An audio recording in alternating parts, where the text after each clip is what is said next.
বাবারে এক হাজি সাহেব এক হাজি সাহেব হজ করতেছে এই কাবা তওয়াফ করতেছে, হজ করতে যাইয়া কাবা তওয়াফ করতেছে। এই কাবা তওয়াফ করা অবস্থায় দেখে এক পর্দানিসীন এক মহিলা ছোট্ট একটা বাচ্চাকে নিয়ে বারবার এইবারে মাতাফের ভিতরে তওয়াফ করে, আর বারবার বাচ্চাটা এইভাবে উপরের দিকে উঠাইয়া দেখায় আর বলে, আল্লাহ এই তোমার সেই ওয়াদা। বারবার বাচ্চাটাকে উপরের দিকে উঠায় আর বলে, আল্লাহ এই তোমার সেই ওয়াদা, আল্লাহ এই তোমার সেই ওয়াদা। এই হাজি সাহেব এইটা আল্লাহর ওলি এইটা দেখিয়া পর্দানিসীন এই মহিলার কাছে যাইয়া বলছে, হাজি আল্লাহ তোমার কাছে কি ওয়াদা করছিল, না তুমি আল্লাহর কাছে ওয়াদা করছিলে? বুঝতে পারলাম না, বাচ্চাটা বারবার উপরের দিকে উঠাইয়া দেখাইতেছ, কারণটা কি? কয় হুজুর তাইলে শোনেন কি কারণ। বাবারে আল্লাহ আল্লাহ এইভাবে ডাকতে ডাকতে যদি কবর পর্যন্ত যাইতে পারো বাবারে তোমার আর কিছু লাগবে না। বাবারে আল্লাহর নামটা যদি জবানে জারি করিয়া আল্লাহ আল্লাহ এই আল্লাহর নামটা জবানে জারি করিয়া জিকির আজকার করতে করতে যদি কবরে যাও বাবারে তোমার আর কিছু লাগবে না। মনে করতে পারেন হুজুর তাইলে আর কোনো কিছু লাগবে না মানে কি নামাজ রোজা অন্য কোনো কিছুই লাগবে না? না ভাই, যার জবানে মাওলার জিকির জারি হইয়া যায় সে কোনোদিন নামাজ কাজা দিতে পারে না। যার জবানে মাওলার জিকির জারি হইয়া যায় সে সুদ খাইতে পারে না। যার জবানে মাওলার জিকির জারি হইয়া যায় সে ঘুষ খাইতে পারে না। যার জবানে মাওলার জিকির জারি হইয়া যায় সে চুরি করতে পারে না। যার জবানে মাওলার জিকির জারি হইয়া যায় সে ডাকাতি করতে পারে না। যার জবানে মাওলার জিকির জারি হইয়া যায় সে মালে কম দিতে পারে না, মালে ভেজাল দিতে পারে না। ঠিক কিনা? ঠিক কিনা? এই জন্য আল্লাহর নামটা জবানে জারি করতে হবে। বাবারে এই জবানের বড় দাম। আল্লাহ আল্লাহ। এই জন্য হক্কানি শায়েকরা বলে আল্লাহ মাওলারে ডাকো, বেশি বেশি করিয়া মাওলারে ডাকো, বেশি বেশি করিয়া মাওলারে ডাকো। ডাকতে ডাকতে জবানে মাওলার জিকির জারি করো। মাওলার জিকির জারি হয়ে গেলে তার দ্বারা কোনো অন্যায় কাজ আর হবে না। আল্লাহ এই জন্য মাওলার জিকির জারি করতে হবে। বাবারে এই জবানটার বড় দাম। আল্লাহ তাআলা যে জবান দিছে এই জবানের বড় দাম। বাবারে জিকির আজকার করতে করতে সকাল সন্ধ্যার জিকির এই সবকাজবাগ আদায় করতে করতে আল্লাহর সাথে যদি তোমার একটা গভীর সম্পর্ক হইয়া যায় বাবারে তখন এই জবান দিয়া তুমি যা বলবা আল্লাহ তাই কবুল করিয়া ফেলাইবে।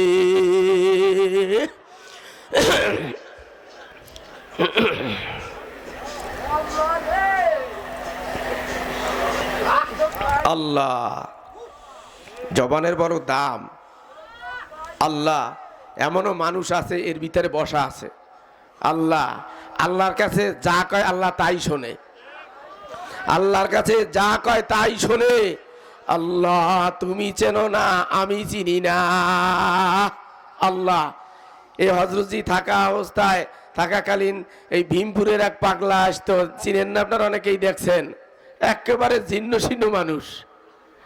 আল্লাহ এখন লাঠি নিয়ে ঘুরে বেড়াইতো, কিন্তু আল্লাহকে ডাক দিলে মনে হয় আল্লাহর কাছে যা কবে আল্লাহ তাই শুনতো।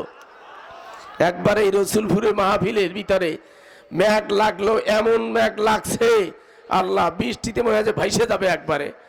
আল্লাহ আর এই পাগলে এই জীর্ণ শীর্ণ মানুষটা এই লাঠি নিয়া মনে হচ্ছে যেন আসমানের দিকে তাকাইয়া লাঠি দিয়ে মেঘ এভাবে সরাইতেছে, এই বলতেছে এদিকে যাও এদিকে যাও এদিকে যাও এদিকে যাও। আল্লাহ এরকম বলতেছে, রাস্তা দিয়ে হাঁটতেছে। দেখা গেল কিছুক্ষণ পরে মেঘ দুই পাশে সরিয়া পরিষ্কার হয়ে গেল। এরকম সাধারণ মানুষের ভিতরে অনেক আল্লাহর ওলিরা আছে বাবা, এর ভিতরেই বসা আছে। তুমি চেনো না,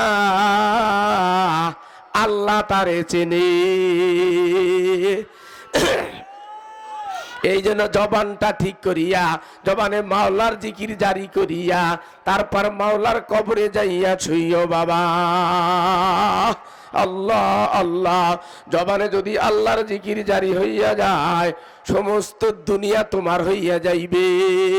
মান কানা লিল্লাহি কানা আল্লাহু লাহু, যেই ব্যক্তি আল্লাহর হয়ে যায়, সমস্ত দুনিয়া তার হইয়া যায়। ঠিক কিনা? ঠিক কিনা? আল্লাহ, যেই ব্যক্তি আল্লাহর হয়ে যাবে, সমস্ত দুনিয়া তার হয়ে যাবে। আল্লাহ হযরতে ইব্রাহিম আলাইহিস সালামকে আগুনে ফেলাইছিল, তাই না? ইব্রাহিম আলাইহিস সালামকে আগুনে ফেলাবার জন্য আল্লাহ নমরুদ আগুন জ্বালাইছিল, এত তেজ করছিল আগুন, কাছে যাইতে পারে না। চরক গাছ বানাইছিল, এই চরক গাছে ঘুরাইয়া তারপরে তারে আগুনের ভিতরে ফেলাইবে আল্লাহ। কিন্তু চরক গাছ যে বানাইছে, এই চরক গাছ তো আর ঘোরে না। আল্লাহর নবীকে আগুনে ফেলাইবে, গাছ আর ঘোরে না। এখন আল্লাহ নমরুদ তো বিপদে পড়ে গেল, কি করি, কেমনে ফেলাই? আল্লাহ শয়তান আইসা যুক্তি দেয়, শয়তান আইসা কানে কানে বুদ্ধি দেখায়। আমার কাছে একটা বুদ্ধি আছে। কয় কি বুদ্ধি? কয় বেশ্যা মহিলাদেরকে আইনে যদি তুমি এই গাছ ঘুরাও, তাহলে গাছ ঘুরিয়ে যাবে। বেশ্যা মহিলাদেরকে আনা হলো, বেশ্যা মেয়েদেরকে আইনা যখনই গাছ ধরছে, চরক সাথে সাথে ঘোরা শুরু করছে। নমরুদ বলতেছে, ঠিক আছে, এইবার বুদ্ধি পাওয়া গেছে, তাহলে যাও তোমরা, যখন আগুন পুরা জ্বালানো হবে, ইব্রাহিম আলাইহিস সালামকে যখন ফেলাবো তখন তোমাদের ডাক দিব, তোমরা এখন যাও। শয়তান এসে আবার বুদ্ধি দিল, কয় এই যে মহিলারা আসছে, এদেরকে তো পরে আপনি আর চিনবেন না, পরে এদের আর চিনবেন না, এদের একটা চিহ্ন দিয়ে দেন। কি চিহ্ন? তো এদের কপালে একটা টিপ দিয়ে দেন, একটা লাল বা কালো টিপ দিয়ে দেন কপালে। এই মা বোনেরা কপালে লাল টিপ দেয় কিনা? দেয়? হ্যাঁ, এইটা ঠিক না, এইটা জায়েজ নাই, এইটা নমরুদের প্রথা। এই বেশ্যা মহিলাদেরকে চিহ্নিত করার জন্য এই লাল টিপ দিছিল। এটা নিয়ে আমার আপত্তি আছে।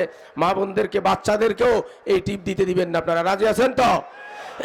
এই টিপ পড়তে দিবেন না, এটা নমরুদের প্রচলন।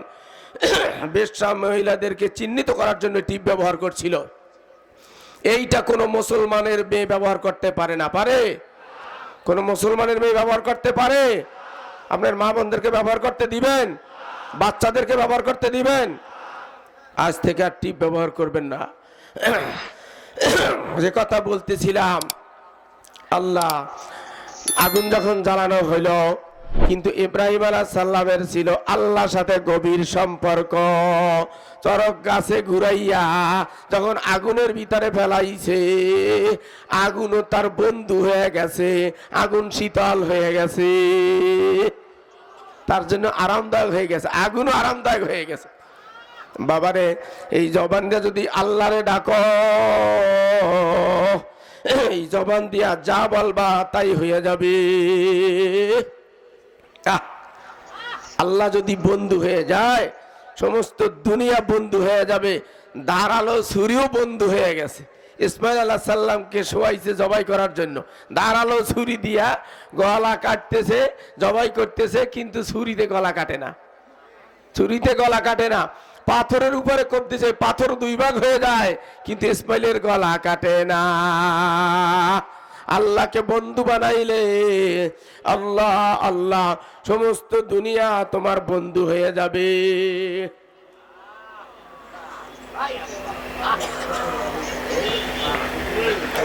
বাবারে, এই জন্য আল্লাহকে বন্ধু বানাইয়া কবরে যাইতে হবে।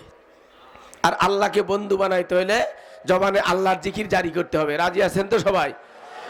আল্লাহর জিকির জবানে জারি করলে বাবা, বাতাসও তোমার কথা শুনবে, আল্লাহ পানিও তোমার কথা শুনবে, আগুনও তোমার কথা শুনবে, আসমানও তোমার কথা শুনবে, জমিনও তোমার কথা শুনবে, পাথরও তোমার কথা শুনবে, পাথরও বন্ধু হয়ে যাবে।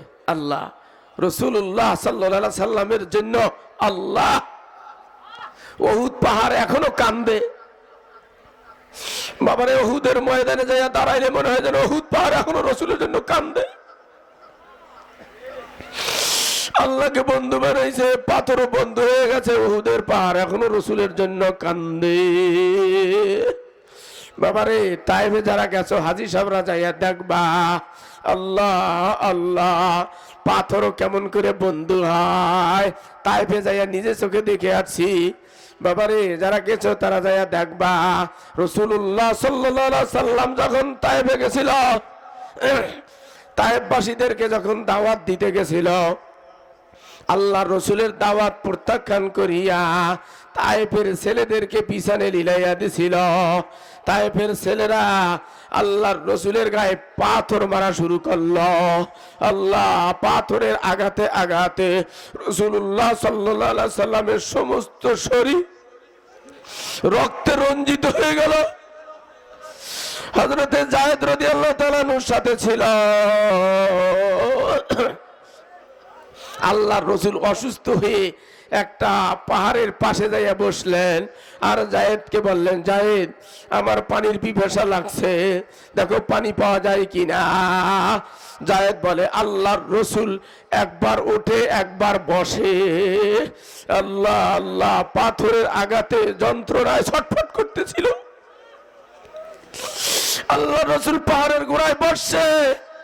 এইটা দেখা তাইফের ছেলেরা পিছন দিয়া আল্লাহ পাহাড়ের উপরে উঠছে। মনে করছে ওই পাহাড়ের উপরে উঠিয়া বিশাল বড় এক পাথর গড়াইতে গড়াইতে আনছে। এখান থেকে যদি এই পাথর ছাড়িয়া দেই, মোহাম্মদ এখানেই ধ্বংস হয়ে যাইবে। কিন্তু আল্লাহ যদি বন্ধু হইয়া যায়, পাথরও তার বন্ধু হইয়া যায়। আল্লাহ তাইফের ছেলেরা বিশাল বড় পাথর ওখান থেকে গড়াইতে গড়াইতে নিয়া যখনই নিচে ছাড়িয়া দিছে, আল্লাহ পাক রব্বুল আলামিন আর সহ্য করতে পারে না, খপ করিয়া পাথরকে ধরছে আর নির্দেশ দিয়া দিছে, পরবর্তী নির্দেশ না পাওয়া পর্যন্ত এই পাহাড়ের সাথে ঝুলিয়া থাকবা। বাবারে আজও পর্যন্ত সেই পাথর পাহাড়ের সাথে ঝুলিয়া রইছে। বিশাল বড় পাথর এখনো পর্যন্ত পাহাড়ের সাথে ঝুলিয়া রইছে। বাবারে আল্লাহকে বন্ধু বানাইলে দুনিয়ার সব তোমার বন্ধু হইয়া যাইবে। বাতাসও বন্ধু হবে, পানিও তোমার বন্ধু হইয়া যাইবে। পানিতে তোমার কথা শুনবে, বাতাসে তোমার কথা শুনবে। বাবারে তুমি যদি আল্লাহর কথা শোনো, ছেলে তোমার কথা শুনবে, ঠিক কিনা? ঠিক কিনা? তুমি যদি আল্লাহর কথা শোনো, মেয়ে তোমার কথা শুনবে। তুমি যদি আল্লাহর কথা শোনো, স্ত্রী তোমার কথা শুনবে। তুমি যদি আল্লাহর কথা শোনো, ভাই তোমার কথা শুনবে। তুমি যদি আল্লাহর কথা শোনো, মা বাবা তোমার কথা শুনবে। তুমি যদি আল্লাহর কথা শোনো, এলাকাবাসী তোমার কথা শুনবে। তুমি যদি আল্লাহর কথা শোনো, সমস্ত মানুষ তোমার বন্ধুতে পরিণত হইয়া যাইবে। এই জন্য আল্লাহকে বন্ধু বানাইতে হবে। আল্লাহকে বন্ধু বানাইতে হবে। জবানে আল্লাহর জিকির করতে করতে আল্লাহকে বন্ধু বানাইতে হবে। এই জবান দিয়া যা বলবা আল্লাহ তাই কবুল করিয়া ফেলাইবে। হযরতে আমর ইবনুল আস রাদিয়াল্লাহু তাআলা আনহুকে মিশরের গভর্নর বানাইয়া পাঠাইছে হযরতে ওমর রাদিয়াল্লাহু তাআলা আনহু। মিশরের গভর্নর বানাইয়া পাঠাইছিল। আল্লাহ, মিশরের নীল দরিয়া শুকাইয়া গেছিল। আমর ইবনুল আসের কাছে আইসা বলতেছে লোকজন, আপনি আমাদের গভর্নর, পানির ব্যবস্থা করেন। পানি নীল দরিয়া শুকাইয়া গেছে, পানি কোথায় পাবে? পানির ব্যবস্থা করতে বলতেছে। আমর ইবনুল আস রাদিয়াল্লাহু তাআলা আনহু আইসা হযরতে ওমর রাদিয়াল্লাহু তাআলা আনহুর কাছে বলতেছে, মিশরের লোকেরা আমার কাছে পানি চায়, পানি আমি কোথায় পাবো?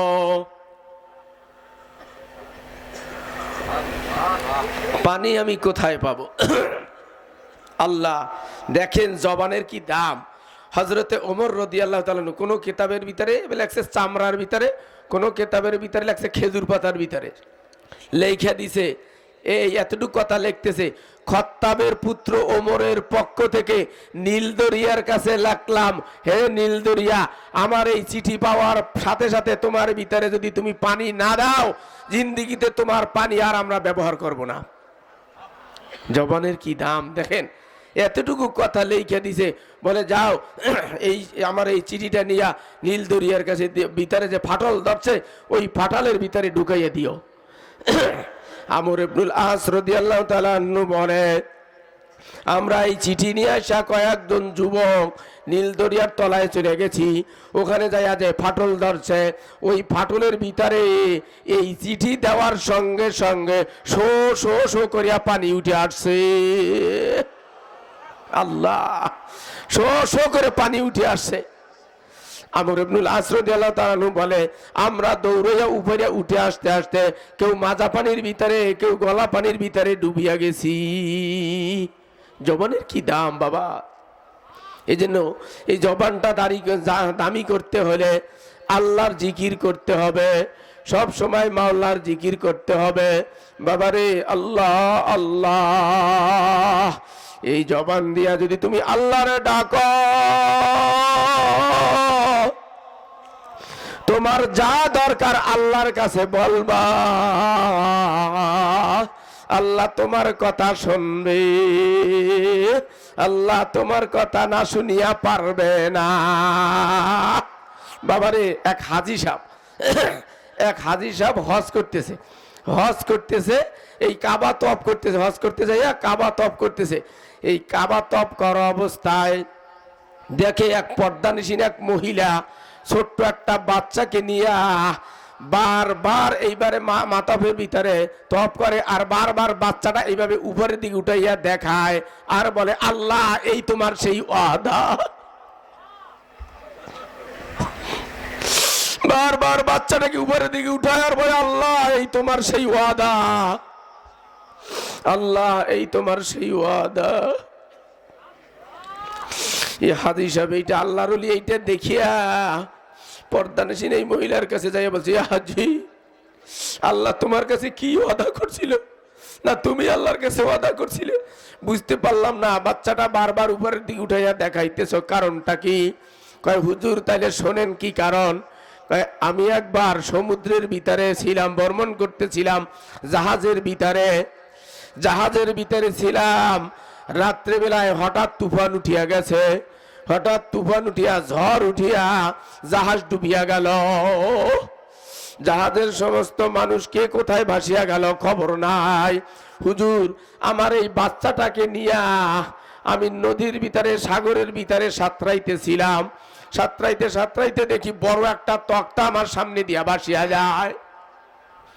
আমার বাচ্চাকে নিয়া এই তক্তার উপরে উঠিয়া বসলাম। কিছুক্ষণ পরে দেখি আর একটা তক্তায় একটা যুবক এই তক্তা নিয়ে ভাসতে ভাসতে আমার দিকে আসতে আছে। হুজুর এই যুবক আমার কাছে আসিয়া তার তক্তাটা ছাড়িয়া দিয়া আমার তক্তায় উঠিয়া বসল। মহিলা বলে, হুজুর যদি পর্দার ব্যাঘাত না হইতো, আমি আমার পর্দা খুলিয়া বোরকা খুলিয়া আপনারে আমি দেখাইতাম আমার চেহারা কত সুন্দর। আমার এই সুন্দর চেহারা দেখিয়া এই যুবক আর সহ্য করতে পারে নাই, ওই তক্তার ভিতরে সমুদ্রের ভিতরে বসিয়াই আমাকে খারাপ প্রস্তাব দিয়া বসলো, আমাকে খারাপ প্রস্তাব দিয়া বসলো। হুজুর আমি যুবককে বললাম, ইয়া আব্দুল্লাহ আল্লাহকে ভয় করো, আল্লাহকে ভয় করো। হে যুবক, আমরা যেই বিপদে পড়ছিলাম কে কোথায় চলে গেছে খবর নাই, আমাদেরকে আল্লাহ বাঁচায় রাখছে, এখনো সাগরের ভিতরেই আছি, তুমি কি বলতেছ? হুজুর যুবক বলে, তোমার কোনো কথাই আমাকে আজকে ফিরাইতে পারবে না, তুমি রেডি হয়ে যাও, বলে হুজুর তখন আমি এই যুবককে বললাম আমার কাছে যেই বাচ্চাটা আছে এই ছোট বাচ্চাটাকে একটু ঘুম পাড়াইয়া নেই, তারপরে তুমি যা ইচ্ছা তাই করিও। বলে হুজুর এই যুবক তাও সহ্য করলো না, আমার কথা শুনলো না, আমার বাচ্চাটা আমার কোলের থেকে হ্যাসকা টান দিয়া নিয়া ওই সাগরের ভিতরে ফেলাইয়া দিল। আমার বাচ্চাটা তখন সাগরে ফেলাইয়া দিল হুজুর। ওই সময় আমি 2 হাত উঠাইয়া আল্লাহর কাছে বলছিলাম, আল্লাহ মাতা নাসরুল্লাহ, মাতা নাসরুল্লাহ। আমি বারবার বলতেছিলাম মাতা নাসরুল্লাহ। আল্লাহ তোমার সাহায্য কত দূরে, আল্লাহ তোমার সাহায্য কত দূরে। একটু পরেই শুনি গাইবের থেকে আওয়াজ আসলো, ইন্না নাসরাল্লাহি করিব, আমার সাহায্য অতি নিকটে। বলার সঙ্গে সঙ্গে সাগরের থেকে বিরাট এক হাঙ্গর আসিয়া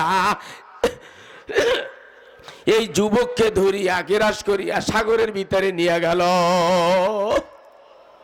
আল্লাহ এই যুবককে সাগরের ভিতরে নিয়ে গেল।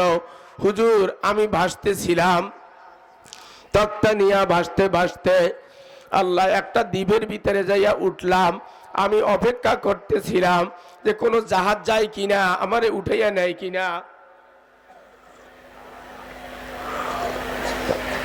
জাহাজের অপেক্ষা করতেছিলাম, দেখি হঠাৎ একটা জাহাজ যাইতেছে। আমি কাপুন বলে তাইলে শোনো বাচ্চাটা আমরা কোথায় পাইলাম? কয় আমরা জাহাজ চালাইয়া সাগর দিয়া যাইতেছিলাম, দেখি হঠাৎ করে দেখি বিশাল বড় এক হাঙ্গর আমাদের জাহাজের সামনে ভাসিয়া উঠছে, তার পিঠের উপরে এই বাচ্চাটা বসিয়া রইছে। তার পিঠের উপরে বাচ্চাটা বসিয়া রইছে। গায়েবে থেকে একটা আওয়াজ আসলো, এই বাচ্চাকে উঠাইয়া নিয়ে যাও, না হয় সামনে যাইতে পারবা না। ওখান থেকে বাচ্চাকে উঠাইয়া নিয়ে আসলাম। মহিলা বলে হুজুর আমার সেই বাচ্চা নিয়ে আমি হজ করতে আসছি, এই জন্য আমি বারবার আল্লাহকে দেখাইতেছি। মাতব সোজাসুজি আল্লাহর আরশ, এই আরশে আল্লাহর কাছে আমি বারবার দেখাইতেছি, আল্লাহ এই তোমার সেই ওয়াদা, আল্লাহ এই তোমার সেই ওয়াদা। বাবারে তুমি যদি আল্লাহর হয়ে যাও সমস্ত দুনিয়া তোমার হয়ে যাইবে। এই জন্য জবানে জিকির জারি করিয়া আল্লাহ আল্লাহ হাঁটতে বসতে চলতে ফিরতে সব সময় আমার মাওলারে ডাকিও। আল্লাহরে ডাকতে ডাকতে কবরে যাইও, মাথা নিচু করে দাও, রহমতের কাঙ্গাল মনে করিয়া বসো, আসামি মনে করিয়া বসো, গুনাহগার মনে করিয়া বসো। বাবারে আল্লাহ আল্লাহ মাথাটা নিচু করে দাও, বাবারে রহমতের কাঙ্গাল মনে করিয়া বসো, আসামি মনে করিয়া বসো।